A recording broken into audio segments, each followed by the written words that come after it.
राधे राधे। तो प्यारे विद्यार्थियों, आज अपन पढ़ते हैं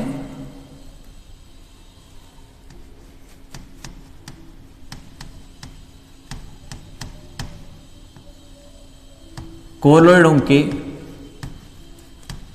अनुप्रयोग, एप्लीकेशन ऑफ कोलॉइड। और इन एप्लीकेशन ऑफ कोलॉइड में पहला जो एप्लीकेशन है वो पहला एप्लीकेशन ले लेता हूं भाई मैं, क्या? धुएं का अवक्षेपण। धुएं का अवक्षेपण। देखो जो धुआं होती है ना भाई, पहले मैं उपकरण बना दूं एक। इस प्रकार का एक उपकरण होता है जिसे कोट्रेल अवक्षेपक बोला जाता है। यह कोट्रेल अवक्षेपक का डायग्राम है और ये आपके पास चिमनी है। ये जो मैंने चित्र बना दिया, ये चित्र किसका है भाई? कोट्रेल अवक्षेपक का है। मैं आपसे कह रहा था कि जो धुआं होती है उस धुआं में दो चीज होती है भाई। एक तो कार्बन के कण होती है, दूसरा इसमें हवा होती है, वायु होती है। कार्बन के कणों पर चार्ज नेगेटिव होता है, यानी धुआं एक ऋणात्मक कोलॉइडी विलयन है। इस धुएं को आप इस कोट्रेल अवक्षेपक में भेजें जहां पर ये एक एनोड लगा है और आपको पता है एनोड पर चार्ज पॉजिटिव है, धुएं में कार्बन कणों पर चार्ज नेगेटिव है। तो ये जो कार्बन के कण हैं ये इस एनोड पर जमा हो जाएंगे और जमा होकर के नीचे गिर जाएंगे, इकट्ठे होते रहेंगे यहां। तो कार्बन के जो कण है वो कार्बन के कण नीचे इस एनोड के नीचे यहां इकट्ठे हो जाएंगे। अब जो एयर बचेगी उस एयर को आप यहां से बाहर निकाल दें तो यहां पर आप कहेंगे कि कार्बन कण रहित वायु बाहर निकल जाएगी। तो ध्यान देना, धुएं में से कार्बन के कणों को बाहर निकाल लिया एनोड काम में लेकर, शेष जो हवा है उसको वायुमंडल में छोड़ दिया, वायु प्रदूषण नहीं होगा। इस प्रोसेस को आप कहेंगे धुएं का अवक्षेपण। पहला अनुप्रयोग धुएं का अवक्षेपण। जो कई बार ये डायग्राम वगैरह पूछा गया था राजस्थान बोर्ड में, जो इंडस्ट्रीज होते हैं उन इंडस्ट्रीज में जो धुआं निकलता है वो वायु प्रदूषण का कारण होता है। उस धुएं में से कार्बन के कणों को बाहर निकालने का उपकरण है कोट्रेल अवक्षेपक। सेकंड लेते हैं अपन डेल्टे का निर्माण। डेल्टे के निर्माण में देखो जो जो एप्लीकेशन मैं यहां लिख रहा हूं उन एप्लीकेशनों को आप आगे जाकर के 3D में और देखना और अच्छे से आपको समझ में आएगा। ठीक है, यहां पर एक मैं नदी दिखा रहा हूं और इस नदी में ये पार्टिकल हैं और इन पार्टिकलों पर चार्ज होता है ऋणात्मक। तो नदी में ऋणात्मक कण होते हैं भाई, और ये नदी जब समुद्र में जाके मिलती है, नदी किस में जाके मिलती है? समुद्र में। तो समुद्र में आयन होते हैं K+1 Na+1। तो यहां पर तो है ऋणात्मक कण और यहां पर है धनात्मक कण। ये ऋणात्मक इन धनात्मक कणों के साथ जब मिलेंगे तो यहां पर एक इस प्रकार की स्ट्रक्चर बन जाती है, मिलके बैठ जाएंगे सारे के सारे भाई, और इस प्रकार से एक डेल्टे का निर्माण हो जाता है जब नदी समुद्र में मिलती है। तो नदी जब समुद्र में मिलती है तो डेल्टा बनाती है भाई। एप्लीकेशन दूसरा हो गया। एप्लीकेशन अगर अपन तीसरा पढ़ें, रबर का अवक्षेपण। तीसरा अनुप्रयोग रबर का अवक्षेपण। तो देखिए रबर में क्या है भाई, रबर का अवक्षेपण अगर मैं आपको दिखाना चाहूं तो मैं एक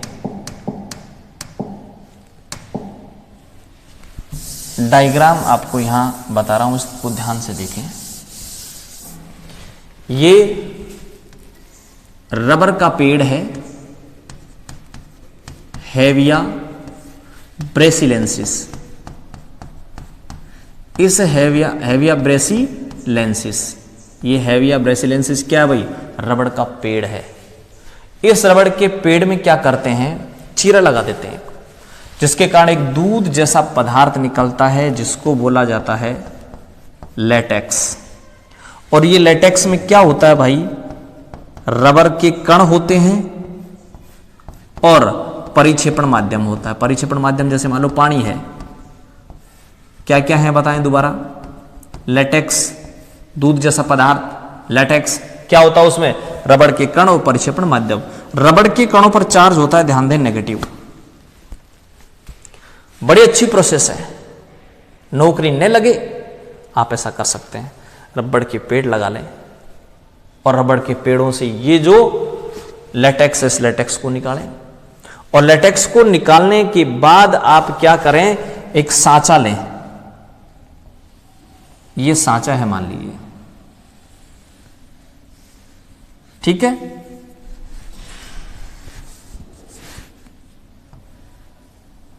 और इस सांचे पर चार्ज लगा दें पॉजिटिव,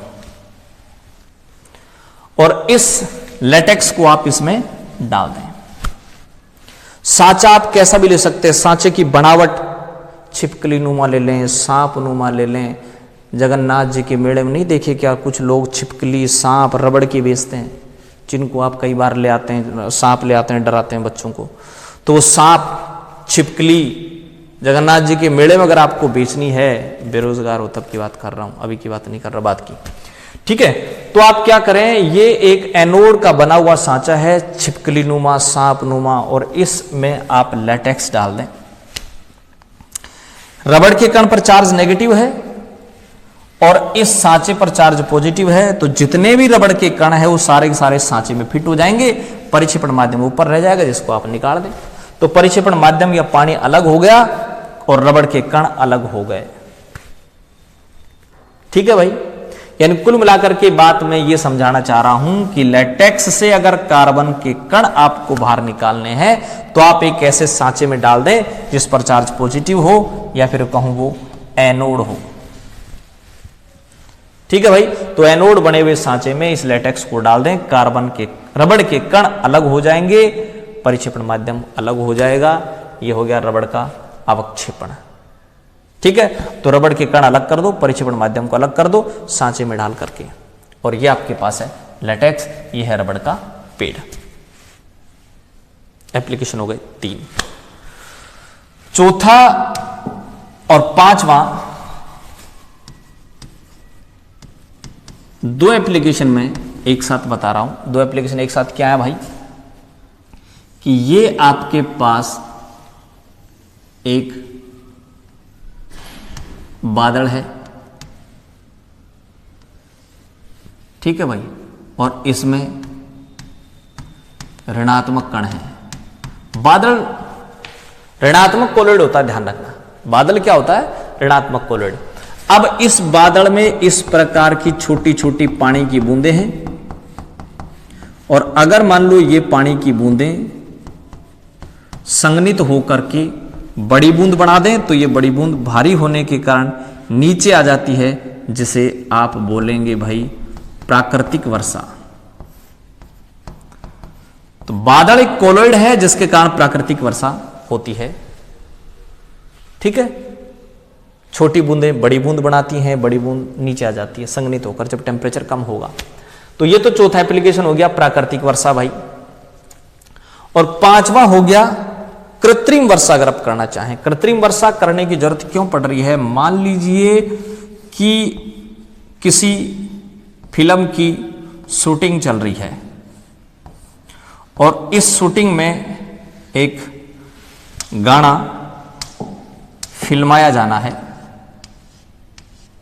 ठीक है।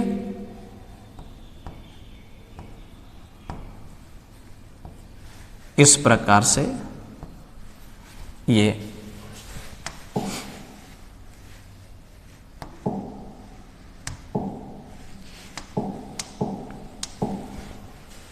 आपको क्या करना है, एक गाना फिल्माना है, शूटिंग चल रही है, बारिश करनी है।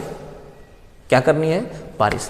बादल हो रहे हैं लेकिन बारिश नहीं हो रही, तो क्या करना आपको कि ये बादल ऋणात्मक है, इसके ऊपर आप हेलीकॉप्टर ले जाएं और हेलीकॉप्टर से आप इसके ऊपर धनात्मक कणों की बौछार कर दें। क्या कर दें भाई? बादल ऋणात्मक है, ध्यान दें, और आप ऊपर बौछार कर रहे हैं किसकी? धनात्मक कणों की। तो बादल में ऋणात्मक कण और ऊपर से हेलीकॉप्टर से धनात्मक कण, ये ऋणात्मक ये धनात्मक आपस में मिलेंगे, स्कंदित हो जाएंगे और भाई ये नीचे आएंगे।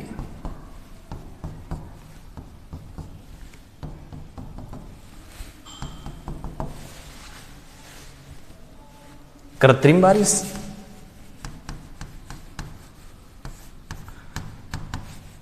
ये लो, बारिश होते ही गाना स्टार्ट। लगी आज सावन की फिर वो झड़ी है, इस प्रकार का गाना फिल्माना हो तब ऐसा करना पड़ेगा। आई बात समझ में? तो अगर आप कृत्रिम वर्षा करनी हो, प्राकृतिक वर्षा अपने आप होती है, कृत्रिम वर्षा करनी हो, धनात्मक कणों की बौछार कर दें, बारिश हो जाएगी भाई। गाना स्टार्ट। तो ये चौथा एप्लीकेशन प्राकृतिक वर्षा, पांचवा एप्लीकेशन कृत्रिम वर्षा, ठीक है। 5 एप्लीकेशन हो गए। छठा और सातवां 2 एप्लीकेशन में बता रहा हूं, लेकिन इन 2 एप्लीकेशन से पहले अगर आप कहें तो मैं एक बार ये देख लूं।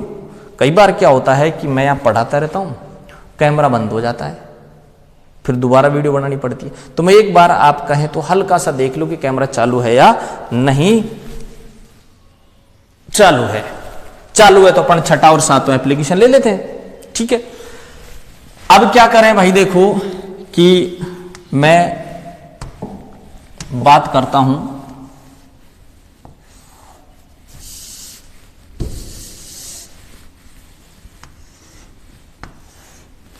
ब्लड की। ये ब्लड, और इस ब्लड में पार्टिकल हैं ऋणात्मक। ये लो भाई, ध्यान देना, रक्त या ब्लड एक ऋणात्मक कोलोइड है। तो ये ब्लड ऋणात्मक, और इधर मैं बात करता हूं पानी की,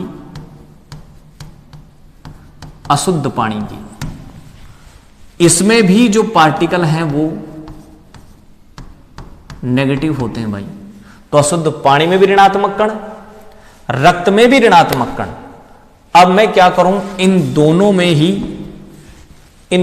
ही फिटकरी डाल दूं। दोनों में ध्यान दें, क्या डाल रहा हूं? फिटकरी। K2SO4 पोटेशियम सल्फेट, Al2SO4 का होल थ्राइस टोट 24H2O, फिटकरी डाल दूं। इस फिटकरी में यहां पर ध्यान देना K+1 आयन, और यहां पर ध्यान रखना Al+3 आयन। फिटकरी में धनात्मक कण है, अशुद्ध पानी, बैक्टीरिया, धूल के कण, सब पर चार्ज नेगेटिव। अशुद्ध पानी में ऋणात्मक कण, ब्लड में भी ऋणात्मक कण। ये ब्लड की बात कब कर रहा हूं, जैसे मान लीजिए सेविंग करते टाइम कट लग जाता है तो रक्त बहना स्टार्ट हो जाता है, तब क्या करता है कि वहां पर नाई फिटकरी रगड़ता है। या अपन अगर घर में करें तब भी क्या रगड़ते हैं भाई? फिटकरी रगड़ते हैं। क्यों रगड़ते हैं? ब्लड का बहना स्टार्ट। ब्लड क्या है? एक ऋणात्मक कोलोइड, आपने फिटकरी लगा दी, फिटकरी में धनात्मक कण। तो इसमें ऋणात्मक कण, इसमें धनात्मक कण, इसमें ऋणात्मक कण, इसमें धनात्मक कण, ये प्लस माइनस मिलकर के उदासीन हो जाएंगे और उदासीन होकर के नीचे बैठ जाएंगे, जिसे आप कहेंगे रक्त का स्कंदन। तो इधर तो फिटकरी अगर आपने डाल दी तो ध्यान रखना क्या हो जाएगा, रक्त का स्कंदन हो जाएगा और इस स्कंदन के कारण रक्त का बहना रुक जाता है और इस साइड सारे ऋणात्मक कण नीचे बैठ जाएंगे। अब इस पानी को आप छान लें और छानने के बाद आप इसे पी सकते हैं। ठीक है भाई, पीने योग्य बन गया, पेयजल बन गया, आप इसको बोल दें अब क्या, पेयजल। तो ध्यान रख रहे हैं अशुद्ध पानी में आप फिटकरी डाल दें, अशुद्धियां नीचे बैठ जाएंगी, पीने योग्य हो जाएगा। और अगर मान लीजिए कट गया, रक्त का बहना स्टार्ट हो गया, फिटकरी रगड़ दें, सारे नकारात्मक कण नीचे बैठ जाएंगे। तो दो चीजें आपने पढ़ ली। छठा तो आपने एप्लीकेशन पढ़ लिया भाई क्या, रक्त का स्कंदन, और सातवां पढ़ लिया आपने क्या, पानी का शुद्धिकरण। 7 एप्लीकेशन हो गए। मैं यहां 8वां एप्लीकेशन लेता हूं भाई, वाहित मल निष्कासन, सीवेज वाटर ट्रीटमेंट। देखो ये शहरी नाला है, उस शहरी नाले का जो पानी है सीवेज वाटर है, उस सीवेज वाटर में ऋणात्मक अशुद्धियां होती हैं। गाय भैंस का गोबर, टॉयलेट वगैरह सब इसमें ही होते हैं, सारी अशुद्धियां होती हैं। चार्ज कैसा उन पर, नेगेटिव होता है। अब क्या करें कि इस पानी को एक बड़े टैंक में इकट्ठा कर लें और इसमें भाई आप क्या लगा दें, एक एनोड लगा दें। एनोड पे चार्ज कैसा, पॉजिटिव। तो आपने एक एनोड लगा दिया। शहरी जो नाला है, सीवेज वाटर है, उस सीवेज वाटर पर ऋणात्मक चार्ज है, एनोड पर पॉजिटिव चार्ज है। तो ये ऋणात्मक इस पॉजिटिव इलेक्ट्रोड पर इकट्ठे हो जाएंगे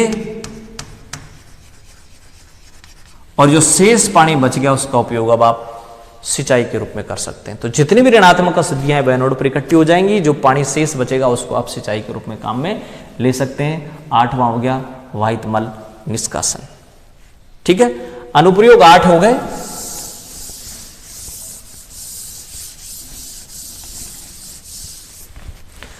अगला जो एप्लीकेशन अपने पास है भाई, वो अगला एप्लीकेशन अपने पास क्या, फोटोग्राफी में। फोटोग्राफी में इसका क्या एप्लीकेशन है, तो ध्यान दें मेरे पास क्या है भाई, KBr प्लस जिलेटिन है और इस KBr प्लस जिलेटिन में मैं AgNO3 डाल दूं तो ये KBr इस AgNO3 के साथ रिएक्शन करेगा और रिएक्शन करके आपको पता है क्या बना देगा, AgBr के पार्टिकल बन जाएंगे इसमें। ठीक है, अब क्या क्या है यहां पर, AgBr का पार्टिकल है और इसमें जिलेटिन है। जिलेटिन यहां किसका काम करेगी बताएं, यहां जिलेटिन काम करेगी प्रोटेक्टिव कोलोइड का। प्रोटेक्टिव कोलोइड का मीन्स होता है रक्षक कोलोइड का काम करेगी जिलेटिन। जिलेटिन रक्षक कोलोइड का काम करेगी। फोटोग्राफी में अपन इसका उपयोग कर रहे हैं। अब मैं क्या करता हूं, मेरे पास एक प्लेट है और ये प्लेट है भाई किसकी, सेलुलोइड की। एक प्लेट मेरे पास सेलुलोइड की है, इस सेलुलोइड की प्लेट के ऊपर मैं लेप कर दूंगा अब किसका, AgBr प्लस जिलेटिन का। AgBr प्लस जिलेटिन का आप इसके ऊपर लेप कर दें। AgBr प्लस जिलेटिन का लेप अगर इस पे हो जाएगा तो इस लेप के बाद अब आप इसे बोलेंगे भाई क्या, फोटोग्राफिक प्लेट। ये फोटोग्राफिक प्लेट बन गई। तो फोटोग्राफी में फोटोग्राफिक प्लेट जो काम आती है वो फोटोग्राफिक प्लेट इस सेलुलोइड की प्लेट पर AgBr प्लस जिलेटिन के लेप करने से बनती है और यहाँ जो जिलेटिन है वो जिलेटिन प्रोटेक्टिव कोलॉइड या रक्षक कोलॉइड के रूप में काम आती है। और आपने पढ़ा था इस जिलेटिन का गोल्ड नंबर सबसे कम होता है भाई, इसीलिए एक अच्छा प्रोटेक्टिव कोलॉइड है जिलेटिन। ठीक है, तो अगला एप्लीकेशन आपके पास हो गया क्या बंधुओं, फोटोग्राफी। ठीक है, फोटोग्राफी के बाद अपन अगला एप्लीकेशन लेते हैं फूड और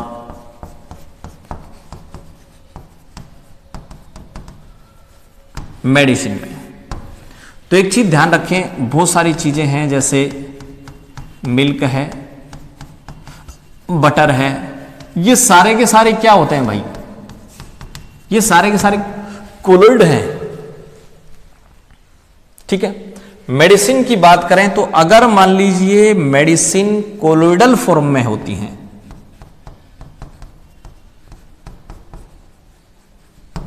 अगर दवाइयां कोलॉइडल रूप में हों तो ध्यान रखना वो मोर इफेक्टिव होती हैं। मोर इफेक्टिव का मीन्स बहुत ज्यादा प्रभावी होती हैं। पढ़ लिए। और एप्लीकेशन अपन अगली वीडियो में पढ़ेंगे।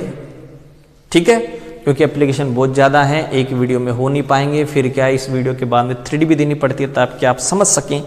ठीक है, तो दोनों चीज़ें हैं। बचे हुए अनुप्रयोग अपन कल वीडियो में लेकर के हाजिर होंगे।